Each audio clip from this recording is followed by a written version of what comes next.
বিয়ের পর মেয়েদের মায়ের বাড়ি হলো সবচেয়ে শান্তির একটা জায়গা, যেখানে গেলে ভরপুর খাওয়া দাওয়া, ঘোরাফেরা আর অনেক অনেক রেস্ট, যেটা পৃথিবীর অন্য কোথাও গিয়ে সম্ভব না। আমিও গিয়েছিলাম আমার মায়ের বাসায়, আর সেখানে গিয়ে কি কি করলাম সবকিছু শেয়ার করব আজকের ভিডিওতে। হ্যালো এভরিওয়ান, কেমন আছেন সবাই? আশা করছি সবাই অনেক বেশি ভালো আছেন। আমার যেতে যেতে দুপুর হয়ে গিয়েছিল, তাই দুপুরে লাঞ্চটা আগে করে নিয়েছিলাম। আরো আইটেম ছিল, তবে আমি ভিডিও করিনি। তারপর সন্ধ্যায় আম্মু নুডলস দিল।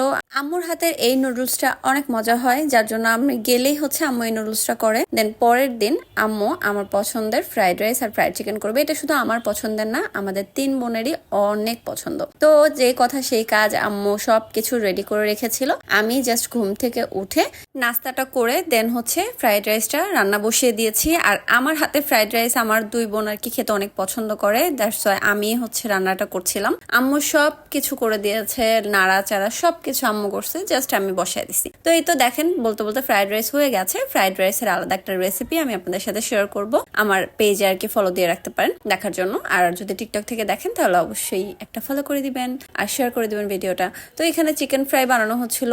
এই চিকেন ফ্রাইটাও আমার হাতের অনেক মজা হয়, সবাই পছন্দ করে, আমার নিজেরই অনেক বেশি ভালো লাগে আসলে। তারপর আম্মু সবাইকে খাবার দিয়ে দিচ্ছিল, আর অনেক বেশি ক্ষুধা লেগে গেছিল গাইস। যেদিন পছন্দের কোনো কিছু রান্না হয় ওই দিন না আগে আগে এত বেশি ক্ষুধা লেগে যায়।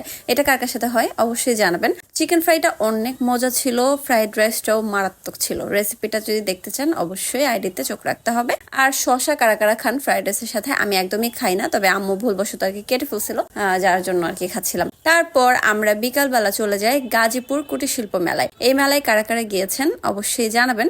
আমি, আমার আম্মু, আমরা 3 বোন, আমরা সবাই মিলে আর কি মেলায় গিয়েছিলাম। এটা ছিল দ্বিতীয়বার এবার আমার যাওয়া। মেলায় ঢোকার সময় এই সুন্দর জায়গাটাতে দাঁড়িয়ে একটা ভিডিও করে ফেললাম। জায়গাটা অনেক সুন্দর করে সাজিয়েছিল। এর আগের বার যখন গিয়েছিলাম তখন কিন্তু এত সুন্দর করে সাজানো ছিল না, এবার দেখলাম অনেক সুন্দর করে সাজিয়েছে। তো এটা আমার ছোট বোন, ও বলছিল আমাকে একটু ভিডিও করে দাও, তো ওকেও একটু ভিডিও করে দিলাম।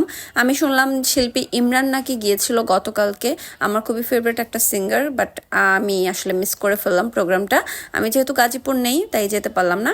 ভেতরে ঢোকার পরে এত সুন্দর একটা ঝর্ণা দেখে মনটাই ভালো হয়ে গেল। আর এখানে ঢোকার সময় তো আমরা টিকিট কেটে নিয়েছিলাম। আমার ছোট বোন টিকিটের নাম লিখছিল, অনেক আশা নিয়ে যদিও আমরা টিকিটের নাম লিখি, কিন্তু আমাদের কপাল এতটাও ভালো না যে আমরা লটারি জিতে যাব।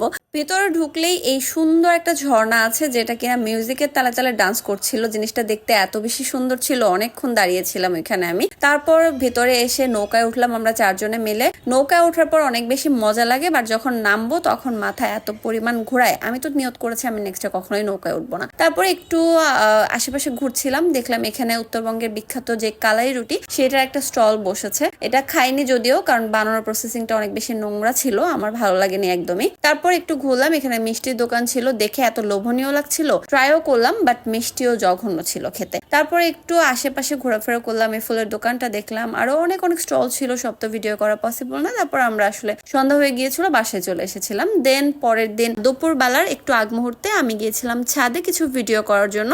আমাদের এই বাসাটা 10 তলা, আর 10 তলার উপর থেকে বাহিরের ভিউটা এত বেশি সুন্দর, যেটা আপনারা ক্যামেরাতেই বুঝতে পারছেন, এটা বাস্তবে আরো বেশি সুন্দর।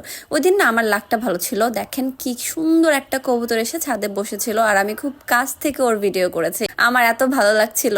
তারপর আর কি চলে আসি দুপুরে লাঞ্চ করতে, কারণ আমি আবার লাঞ্চ করেই ঢাকার দিকে রওনা হব, মানে আমার বাসায় আসবো। তো দুপুরবেলা আম্মু রান্না করেছিল টুকিটাকি যা খাবার, এই তো এই ছিল আমার আজকের ব্লগ। আজকের এই ব্লগটা কেমন লেগেছে অবশ্যই কমেন্টে জানাতে ভুলবেন না। আর কার কার মায়ের বাসায় গেলে আপনারা অনেক বেশি চিল করেন অবশ্যই জানাবেন। সবাই ভালো থাকবেন, আল্লাহ হাফেজ, দেখা হয়ে যাবে নেক্সট ভিডিওতে।